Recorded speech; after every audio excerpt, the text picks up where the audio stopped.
السلام علیکم ورحمۃ اللہ وبرکاتہ۔ یہ صفحہ ہے 740 اور یہ میرے سامنے جو قرآن مجید کا نسخہ ہے یہ نمبر 3 کہلاتا ہے۔ سورہ رحمان شروع ہو رہی ہے جس کا قرآن مجید کے ترتیب کے لحاظ سے تو اس کا نمبر ہے 55، لیکن ترتیب نزولی جو ہے وہ اس کی 97 نمبر ہے اس کا۔ اس نمبر کی کوئی اہمیت نہیں ہوتی ہے، لیکن ایک تاریخی معلومات کے طور پر یہ لکھ دیا جاتا ہے، ورنہ قرآن مجید کی جو ترتیب ہے وہی منصوص ہے، طے شدہ ہے، اس کے اندر کوئی رد و بدل کی کسی کو اجازت نہیں ہے۔ سورہ رحمان چل رہی ہے۔ اعوذ باللہ من الشیطان الرجیم، بسم اللہ الرحمن الرحیم۔ الرحمن علم القرآن، خلق الانسان علمه البیان، الشمس والقمر بحسبان والنجم والشجر يسجدان، والسماء رفعها ووضع الميزان ألا تطغوا في الميزان وأقيموا الوزن بالقسط ولا تخسروا الميزان، والأرض وضعها للأنعام فيها فاكهة والنخل ذات الأكمام والحب ذو العصف والريحان، فبأي آلاء ربكما تكذبان، خلق الإنسان من صلصال كالفخار وخلق الجان من مارج من نار، فبأي آلاء ربكما تكذبان، رب المشرقين ورب المغربين، فبأي آلاء ربكما تكذبان، مرج البحرين يلتقيان بينهما برزخ لا يبغيان، فبأي آلاء ربكما تكذبان، يخرج منهما اللؤلؤ والمرجان، فبأي آلاء ربكما تكذبان، وله الجوار المنشآت في البحر كالأعلام، فبأي آلاء ربكما تكذبان۔ یہ سورہ رحمان مدنی صورتوں میں سے ہے، حالانکہ بعض لوگوں کا کہنا یہ بھی ہے کہ یہ مکی ہے، لیکن تحقیق سے یہ معلوم ہوتا ہے کہ اس کا مکی ہونا زیادہ راجح ہے۔ باقی ان چیزوں کی کوئی اہمیت زیادہ نہیں ہوتی ہے مفہوم کے لحاظ سے۔ اس میں اللہ تعالیٰ اپنی بہت ساری نعمتوں کو، اپنی قدرتوں کو بیان فرمایا ہے، اپنی اس قدرت و طاقت کو بیان فرمایا ہے، جس کی وجہ سے اس کا وحدہ لا شریک ہونا ثابت ہوتا ہے۔ جتنے لوگ اللہ کی ذات میں کسی اور کو شریک کرتے ہیں ان کی تردید بھی اس میں مقصود ہے۔ پھر خدا پاک کی نعمتیں، اس کے قدرت اور کائنات کی بہت ساری چیزوں کو اس میں بیان کیا ہے، اور بار بار جو لایا گیا ہے فبأي آلاء ربكما تكذبان، اس میں یہی ہے کہ یہ ساری نعمتیں ہیں، ان کو کہاں تک جھٹلاؤ گے تم، اور کون ہستی ہے جو یہ سارے کام کرتی ہو۔ اسی طرح سے ایک خاص بات اس صورت کی یہ ہے کہ اس میں ایک ساتھ جن اور انس کو، جنات کا ذکر قرآن مجید میں دوسری جگہ بھی ہے کئی جگہ، اور وہ کس چیز سے بنے ہیں وغیرہ، اور اس کے اور حالات بھی ہیں، شیطان کا بھی جو ذکر ہے، لیکن خاص چیز اس میں یہ ہے کہ دونوں کو ایک ساتھ مخاطب کیا گیا ہے۔ الرحمن علم القرآن، رحمان نے سکھایا ہے قرآن مجید۔ اللہ کا اصل نام جو ہے، جو ذاتی نام کہلاتا ہے، جیسے ایک آدمی جو ہے وہ پروفیسر بھی ہے، استاد بھی ہے، کسی کا بیٹا بھی ہے، کسی کا باپ بھی ہے، وہ چچا بھی ہے، وہ ابو بھی ہے، سب کچھ اس کے ساتھ صفات ہیں، لیکن اس کے اصل جو اس کا نام ہوتا ہے وہ مثال کے طور پر عبد الرحمن ہے، تو وہ ذاتی نام ہوگا، اور باقی سب صفاتی ہیں۔ وہ طاقتور ہے، بہت خوبصورت ہے، بڑا عالم فاضل ہے، وہ ساری صفات ہیں۔ تو یہاں پر اللہ کا اصل ذاتی نام چھوڑ کر جو رحمان لایا گیا ہے، اس کی وجہ یہ ہے کہ حضور اکرم صلی اللہ علیہ وسلم فرماتے ہیں حدیث قدسی میں کہ سبقت رحمتی غضبی، میرے غیظ و غضب پر میری رحمت بڑھی ہوئی ہے۔ تو یہاں خدا پاک جو ساری چیز آگے بیان کر رہا ہے وہ اس کی شان رحمت کا ظہور ہے، جو کائنات کو بنانا اور اس کائنات کے اندر بے شمار صلاحیتیں رکھنا۔ اگر فرض کیجئے انسان کو لے جا کے چاند پہ چھوڑ دیا جائے تو وہاں تو ساری سہولتیں جو زندگی کے لیے ضروری ہیں وہ ہیں ہی نہیں، سانس ہی نہیں ہے، ہوا نہیں ہے تو سانس نہیں ہوگا، سانس نہیں ہوگا تو 1 منٹ نہیں رہ سکتا آدمی، پانی نہیں ہے اور بہت ساری چیزیں ہیں، اور جن دوسرے سیاروں پر وہ چیزیں سمجھی جا رہی ہیں کہ ہیں، وہاں جانا آنا آسان نہیں ہے، اس دوسرے کو حقیقت بھی معلوم نہیں ان کی۔ تو یہ اس کی رحمت کا ظہور ہے کہ جس کائنات، جس دنیا میں، جس زمین پر خدا پاک نے انسان کو بھیجا ہے، اس سے پہلے اس کی ساری ضرورتوں کا سامان کر دیا۔ جیسے کسی گھر میں کسی کو بسنے کے لیے کہا جائے کہ تم یہاں رہو، اور اس سے پہلے ساری سہولتیں وہاں کھانے کی، پینے کی، آرام کی، سب چیزیں موجود ہیں، کھانے پکانے کے لیے سارا سامان موجود ہے، تو ہم کہہ سکتے ہیں کہ رہنے کے لیے مناسب جگہ ہے۔ تو یہ اس کی رحمت کا ظہور ہے کہ اس نے انسان کو ایسی کائنات میں بھیجا ہے جہاں اس کی ضرورت کی سب چیزیں موجود ہیں۔ زمین ہے، زمین کے اندر چلنے پھرنے کی بھی سہولتیں ہیں، اور اس کے اندر پیدا کرنے کی بھی صلاحیت ہے۔ اس کے اندر پانی بھی ہے، کھودو گے تو اندر سے پانی نکل آئے گا۔ یہ سارا ایک طرح سے سیارہ اس حساب سے تیار کیا گیا ہے کہ یہاں انسان کو لا کے جب بسایا جائے گا تو یہاں اس کی ساری ضرورت کی چیزیں موجود رہنی چاہیے، مہیا رہنی چاہیے۔ اس لیے یہاں رحمان کو مقدم کیا گیا ہے اللہ کا نام لانے کے بجائے۔ رحمان نے، یہ بھی اس کی شان رحمت ہے کہ قرآن مجید نازل کیا، قرآن مجید سکھایا، جس میں اللہ کی پسند ناپسند کی باتیں موجود ہیں، جس میں انسان کے لیے کامیابی اور ناکامی کے حالات بیان کیے گئے ہیں، کن چیزوں سے آدمی ناکام ہو جائے گا، کن چیزوں سے کامیابی ملے گی۔ وہ ساری چیزیں جس قرآن مجید میں اگر موجود ہیں، وہ قرآن مجید اس نے سکھایا ہے۔ خلق الانسان، اور انسان کو پیدا کیا، علمہ البیان، اسے بولنے کی صلاحیت بخشی۔ دوسرے جانور بھی بولتے ہیں، بس وہ دوسرے اس کے ہم جنس جو ہے اس کے کچھ بات چیت، کچھ اشارے، کچھ خاص قسم کی آوازوں سے ایک دوسرے کو سمجھتے ہیں، لیکن اپنی تفصیل دل کی ساری باتیں اور آدمی کہہ سکے، یہ چیز کسی اور جانور میں نہیں ہے۔ تو انسان کے اندر یہ صلاحیت بھی رکھی، وہ اپنی بات کہنا چاہتا ہے تو اس کو بہت بہتر طور پر کہہ سکتا ہے، اور آدمی اگر اس کی صلاحیت پیدا کرے بولنے کی تو پھر ایسا بھی ہوتا ہے کہ انما البیان لسحر، حضور اکرم صلی اللہ علیہ وسلم فرماتے ہیں کہ بعض بیان جادو ہوتے ہیں۔ کچھ لوگوں کی گفتگو ایسی ہوتی ہے، ایسے دلچسپ اور ایسے مشہور کن اور اپنے قابو میں لینے والی کہ بس آدمی اس کی سن کے ان کا گرویدہ ہو جاتا ہے۔ دیکھنا تقریر کی خوبی کہ جو اس نے کہا، میں نے یہ جانا کہ گویا یہ بھی میرے دل میں ہے، یہ تو بالکل میرے دل کی بات کہہ دی تم نے۔ یہ صلاحیت جو ہے بعض لوگوں میں ہوتی ہے، جو خدا پاک کی دین ہے کہ بیان کی صلاحیت دی۔ بیان اصل میں تبیین سے بنا ہے، ممتاز کرنا۔ تو بیان اس لیے کہتے ہیں اس کو، بولنے کو، کہ چیز مجھے کچھ چاہیے، ارے کیا چاہیے بولو، تو 10 چیزوں کو بیان کرے گا، مجھے یہ چاہیے، پانی چاہیے تو ایسا چاہیے اور ویسا چاہیے، صاف بھی ہو، میٹھا ہو، ٹھنڈا ہو، بہت زیادہ ٹھنڈا نہ ہو۔ یعنی بیان کا مطلب ہوتا ہے واضح کرنا، ممتاز کرنا، علیحدہ علیحدہ کرنا کسی چیز کو۔ تو یہ صلاحیت بولنے کی، بولنا سب بولتے ہیں لیکن وہ بیان نہیں ہے، صوت ہے، آواز ہے، لیکن بیان نہیں کہہ سکتے اس کو۔ بیان اس کو کہتے ہیں کہ جو آدمی اپنی بات کو پوری طرح سے کھول کر بیان کر سکے۔ الشمس والقمر بحسبان، سورج اور چاند ایک حساب سے چل رہے ہیں، ایک حساب کے پابند ہیں۔ یہ دنیا میں خدا پاک نے اتنے بڑے بڑے سیارے جو بنائے ہیں، جن کے یعنی دنیا سے اتنا بڑا ہے سورج کہ اگر دنیا کو لے جا کے اس کے اندر پھینک دیا جائے تو اس کا ڈھونڈنا مشکل ہوگا۔ اس طرح کے ڈھیم اور ڈلے اور پتھر وہاں اتنے ہیں کہ بے شمار میں سے ایک یہ بھی ہوگا، یہ ڈھونڈنا مشکل ہو جائے گا، اتنا بڑا ہے، اور اس طرح کے اس کے اندر کھو سکتی ہے زمین، اتنے بڑے بڑے کرے بنائے ہیں، اور اتنی دور بھی ہیں۔ جب سے کائنات بنی ہے اس وقت سے ان کی روشنی کی رفتار جو بتائی گئی ہے، وہ کروڑوں میل جو ہے فی سیکنڈ کے حساب سے چلتی ہے وہ، اور وہ اس رفتار سے وہ روشنی چل رہی ہے، اور اس سیارے سے ابھی یہاں تک پہنچی نہیں ہے، اتنا فاصلہ ہے اس کا۔ یہ سورج سے روشنی جو یہاں آتی ہے دنیا میں، یہ 8 منٹ میں آتی ہے۔ یعنی جب سورج ہم کہتے ہیں اب سورج نکل رہا ہے، اس کی کرنیں نظر آ رہی ہے، اس سے 8 منٹ پہلے وہ نکل چکا ہوتا ہے۔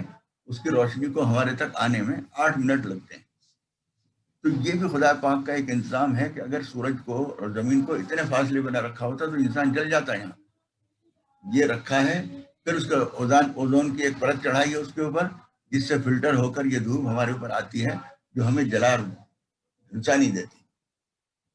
تو ایک حساب سے ان کو رکھا ہے، اور حساب یہ ہے کہ جو اس کے چلنے کا وقت ہے وہ اس کے بیچ میں کوئی اس کے آڑے نہیں آئے گا، فاصلے دونوں میں بہت رکھے ہیں۔ آپ اندازہ کیجئے کہ ٹریفک کا اگر سسٹم صحیح نہ ہو تو اتنے بڑے شہر میں اور بمبئی جیسے شہر میں تو آپس میں ٹکرا کے ساری آبادی ختم ہو جائے، لیکن اس کو ایک کنٹرول کیا گیا، اس کا ایک حساب مقرر کیا گیا ہے۔ اسی طریقے سے چاند اور سورج جتنے سیارے ہیں وہ حساب سب خدا پاک نے اس کو بنایا ہے۔ وہ نجم و شجر و یسجدان، اور ستارے اور درخت یہ بھی اللہ کے سامنے سجدہ کرتے ہیں دونوں۔ نجم کے دونوں معنی بیان کیے گئے ہیں، اور اردو ترجمہ کرنے والے حضرات نے بھی دونوں ترجمے کیے ہیں۔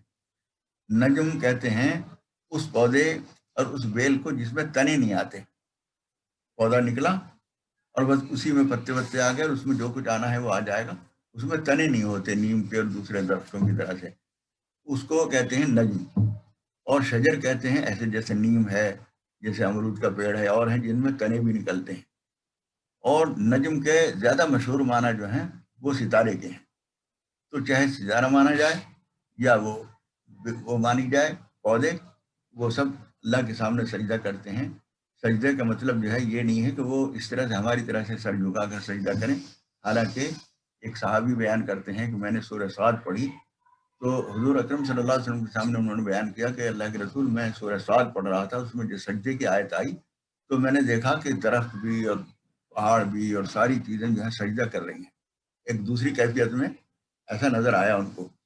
تو حضور اکرم صلی اللہ علیہ وسلم نے فرمایا کہ ہاں یہ سب سجدہ کرتے ہیں، لیکن ہمیں ان کو پتہ نہیں چلتا۔ قرآن مجید میں جو کہا گیا ہے کہ وَإِن مِّن شَيْءٍ إِلَّا يُسَبِّحُ بِحَمْدِهِ وَلَٰكِن لَّا تَفْقَهُونَ تَسْبِيحَهُمْ، کوئی چیز دنیا میں ایسی نہیں ہے جو اللہ کی تسبیح نہ بیان کرتی ہو، لیکن تمہیں اس کا تسبیح کا پتہ نہیں چلتا۔ اسی طرح سے دوسری جگہ فرمایا ہے کُلٌّ قَدْ عَلِمَ صَلَاتَهُ وَتَسْبِيحَهُ، ہر چیز نے اپنے قسم کی اپنے مطلب کی نماز اور تسبیح سیکھ رکھی ہے، وہ اپنے طرح کی نماز پڑھتے ہیں، سجدہ کرتے ہیں۔ تو سجدہ یہاں اس مفہوم میں بھی لے سکتے ہیں کہ تابع داری کرنا جو ہے اس کے سامنے سر جھکانا ہے۔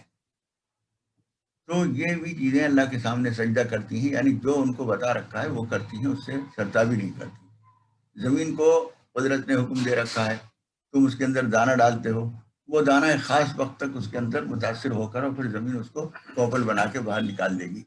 نہ یہ پودا جو ہے آنے سے انکار کرے گا، نہ زمین اس کو باہر نکالنے سے انکار کرے گی۔ یہ دونوں کا سجدہ ہوا، اطاعت شعاری، فرما برداری، ماننے کا جذبہ، یہ دونوں سجدہ کرتے ہیں۔ وَالسَّمَاءَ رَفَعَهَا، اور آسمان کو خدا پاک نے بلند کیا، وَوَضَعَ الْمِيزَانَ، اور ایک ترازو، ایک توازن اور ایک بیلنس رکھ دیا ہے ان کے بیچ میں، اس سے وہ سرتابی نہیں کر سکتے۔ اور اگر یہ نہ ہو تو سورج کا آگے پیچھے کبھی نکل رہا ہے، کبھی دیر میں نکل رہا ہے، کبھی وہ مجھے نیند آ گئی تھی میں اس وجہ سے نہیں آیا، مجھے یہ ہو گیا تھا اس وجہ سے نہیں آیا، فلاں مجبوری ہو گئی تھی۔ یہ ساری اگر سورج کیا کرے تو ہمارے حساب کتاب تو سارے خراب ہو جائیں۔ ٹائم صبح کس وقت سورج نکلے گا، جس تاریخ کو سورج آج نکلا ہے اسی تاریخ کو سال بھر کے بعد بھی نکلے گا اسی جگہ سے، اور کل جہاں سے نکلے گا وہ آج وہاں سے نہیں نکلا ہے، تھوڑا تھوڑا تھوڑا تھوڑا تھوڑا فرق ہوتا چلا جاتا ہے، اور اس کے اندر کوئی فرق نہیں آتا، نہ لیٹ ہوتا ہے نہ اپنی جگہ چھوڑتا ہے۔ جس تاریخ کو جہاں سے نکلنا ہے ایک حساب میں اللہ تعالیٰ نے مقرر کر دیا ہے، تو وہاں اس میں ایک توازن رکھ دیا ہے۔ اللہ تطغوا فی المیزان، اور اس کے اندر یہ میسج ہے، یہ تمہارے لیے پیغام ہے کہ تم بھی ترازو کے اندر، پہلا میزان جو ہے وہ بھی ترازو کے معنی میں آتا ہے، لیکن یہاں توازن مراد ہے کہ ان کے اندر ایک توازن رکھ دیا ہے، اور تمہارے لیے یہ حکم ہے کہ تم بھی ترازو کے اندر کمی بیشی نہ کرو، یعنی جو چیز تول کے دے رہے ہو، لینا ہو یا دینا ہو، ہر حال میں ترازو تمہاری سیدھی ہونی چاہیے، اس کے اندر ڈنڈی نہ مارو، اس کے اندر پاسنگ نہ لگا لو، اس کے اندر کچھ اور بے ایمانی نہ کرو۔ بہت سارے لوگ اس کے پلڑے کے نیچے وہ مغناطیس لگا رکھا ہے، نیچے جو ہے جس میں سودا دینا ہے اس میں مغناطیس لگا ہوا ہے، تو 50 گرام سے پہلے ہی اس کے اندر آ گیا وزن، اب اس میں سودا ڈالا، اس کے تول کے دیکھا، سب ڈھانک دیکھا ہے بالکل ٹھیک ہے، اسے کیا پتا اس کے نیچے کچھ اور لگا ہوا ہے۔ تو اللہ علیم و خبیر تو جانتا ہی ہے کیا کر رہے ہو تم۔ اللہ تعالیٰ فرما رہا ہے کہ میں تمہیں حکم دیتا ہوں کہ ترازو کے اندر ڈنڈی نہ مارا کرو، بے ایمانی نہ کیا کرو، اور اگر تم نے یہ کیا تو یوں سمجھو کہ یہ زمین آسمان جو ہے اگر وہ بھی ایسے ہی کرنے لگیں تو تمہارا جینا مشکل ہو جائے گا، سردی گرمی کا حساب ختم ہو جائے گا. اور جب سردی گرمی کا حساب ختم ہوتا ہے تو صرف اس وقت کی پریشانی نہیں ہوتی، اس کے نتیجے میں موسم آگے کے خراب ہو جاتے ہیں، فصلیں نہیں پیدا ہوتی ہیں، تو گرمی سردی اگلے سالوں کے حساب خراب ہو جاتے ہیں. تو یہ ساری چیزوں سے خدا پاک نے ان کو جوڑ رکھا ہے. اس لیے اللہ تعالیٰ فرما رہا ہے کہ تم بھی ترازو کے اندر خرابی نہ پیدا کرو. وَأَقِیمُوا الْوَزْنَ بِالْقِسْطِ، اور وزن کا قائم رکھو، وزن کو انصاف کے ساتھ. وَلَا تُخْسِرُوا الْمِيزَانَ، اور میزان میں کمی نہ کرو، تول میں کمی نہ کرو.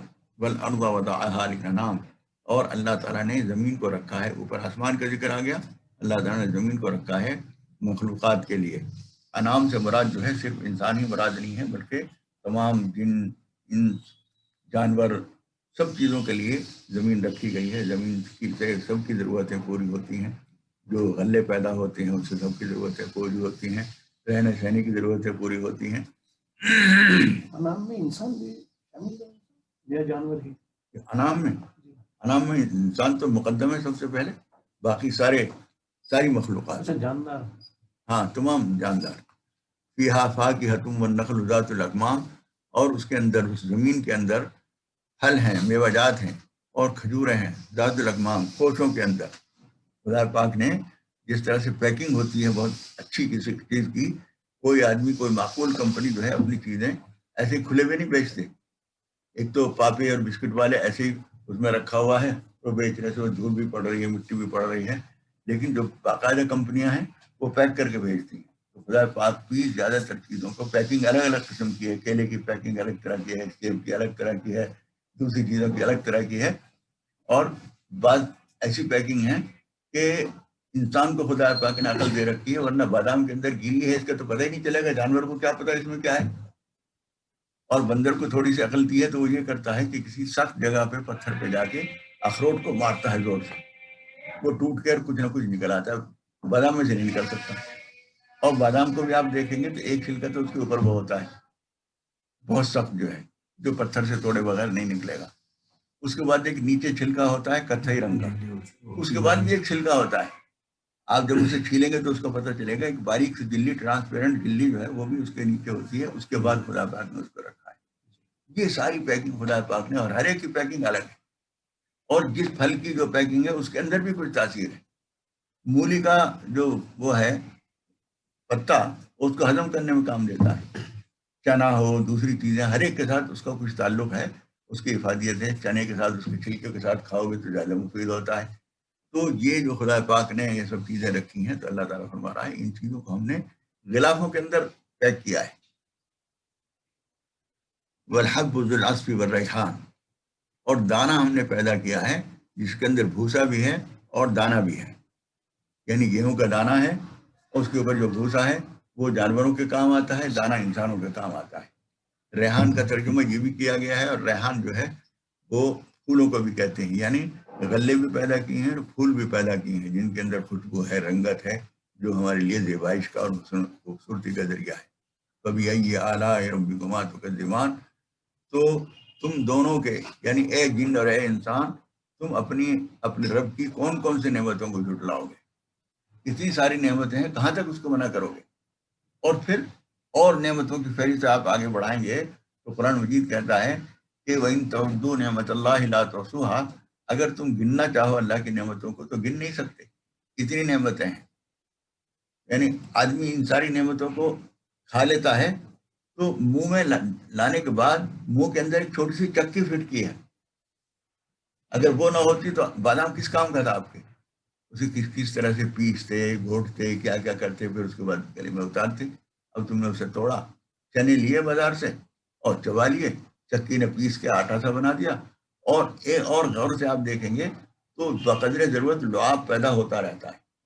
آپ نے 10 دانے چنے کے ایک دفعہ میں لیے، ان کو چبایا تو ان 10 دانوں کے لیے لگدی سی بنانے کے لیے اتنا پانی اندر پیدا ہو گیا، اور وہ آپ نے اتار لیا. اب پانی فالتو نہیں آ رہا ہے. پھر اس کے بعد اور چنے لیے آپ نے، ان کو چبایا تو اس کو بھی تر کرنے کے لیے پانی آ گیا. جب آپ چبانے کے بعد ہاتھ سے نکال کے دیکھیں گے تو وہ سوکھا آٹا نہیں ہوگا، وہ حلوہ بنا ہوا ہوگا.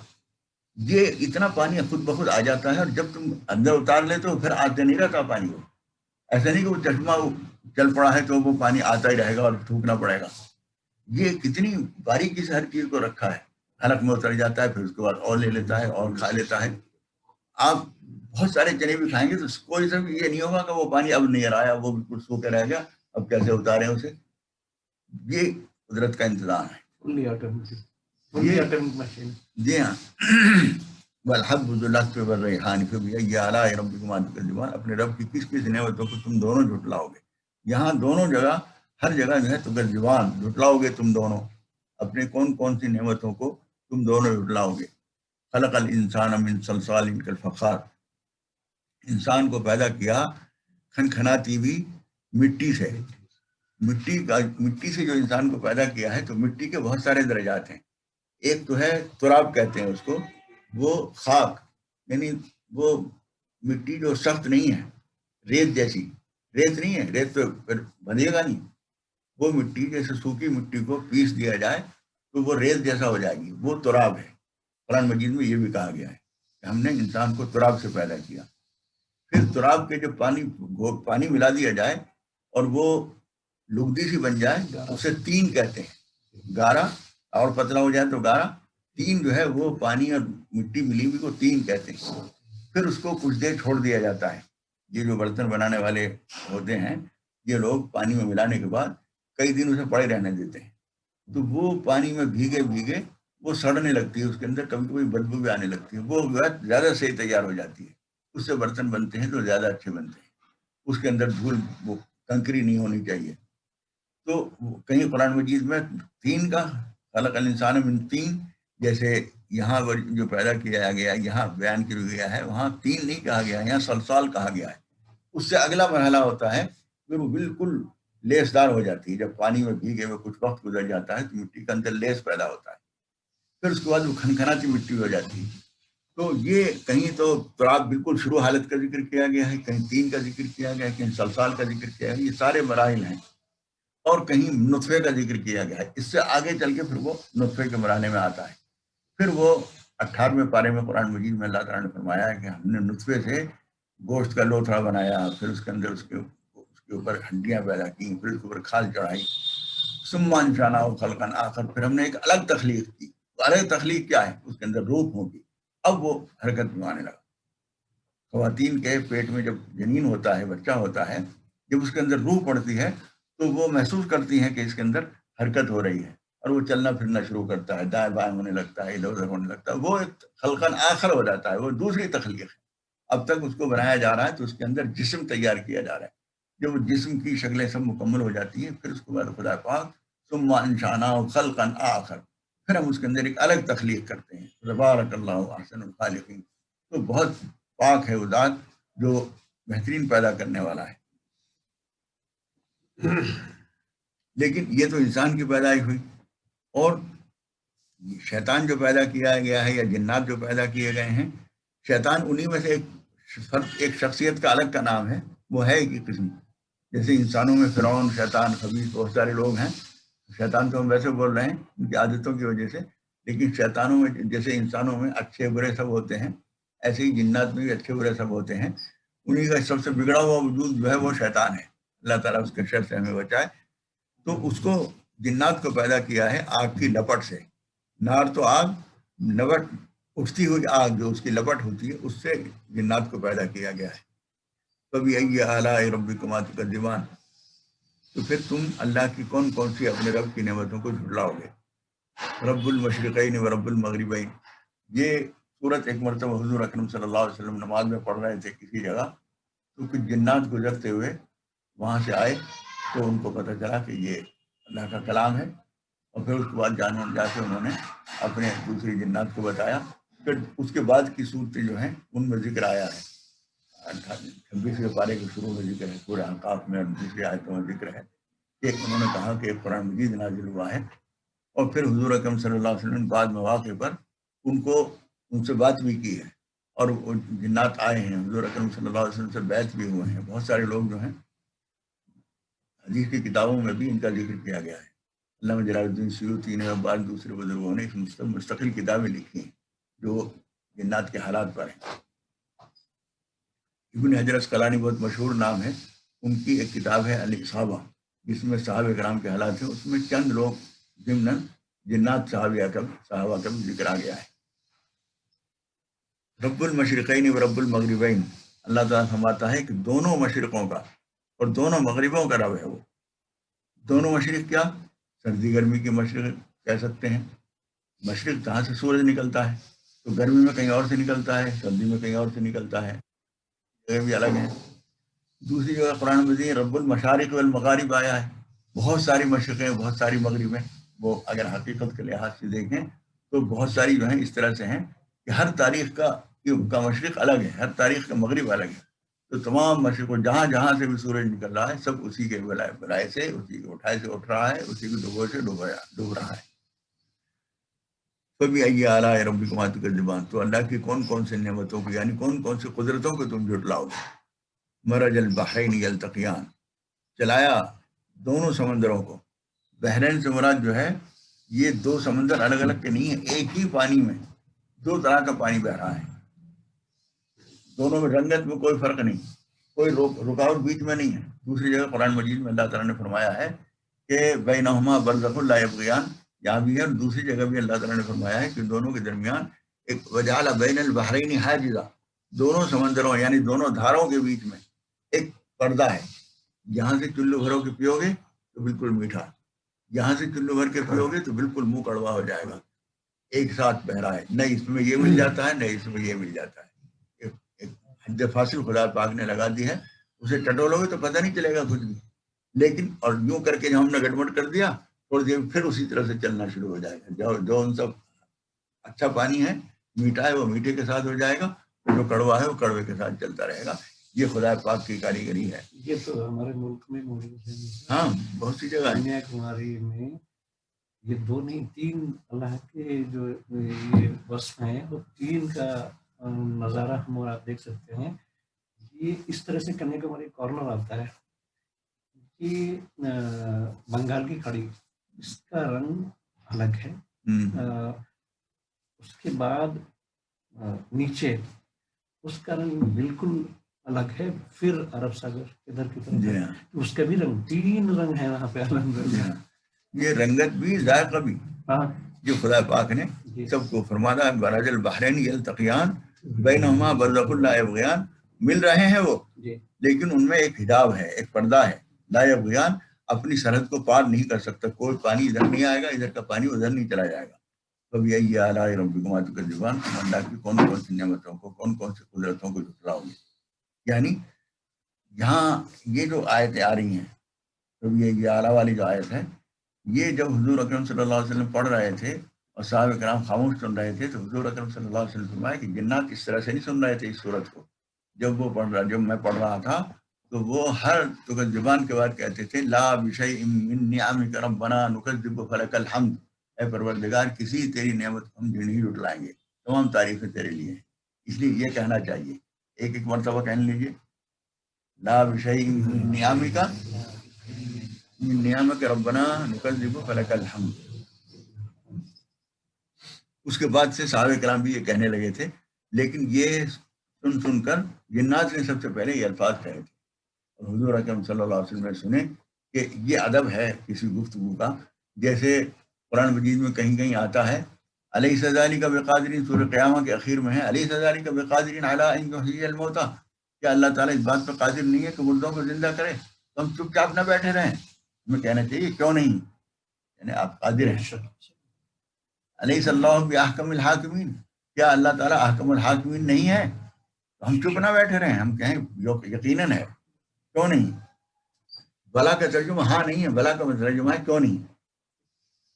نام تو ہاں، اگر یہ کہا جائے علیہ اللہ باحکم الحاکمین تو نام نہیں کہہ سکتے. اس کا مطلب یہ ہوتا ہے کہ ہاں وہ قادر نہیں ہے. اس کا مطلب ہوتا ہے، اس کا بلا کا مطلب ہوتا ہے کیوں نہیں، یعنی آپ ضرور قادر ہیں.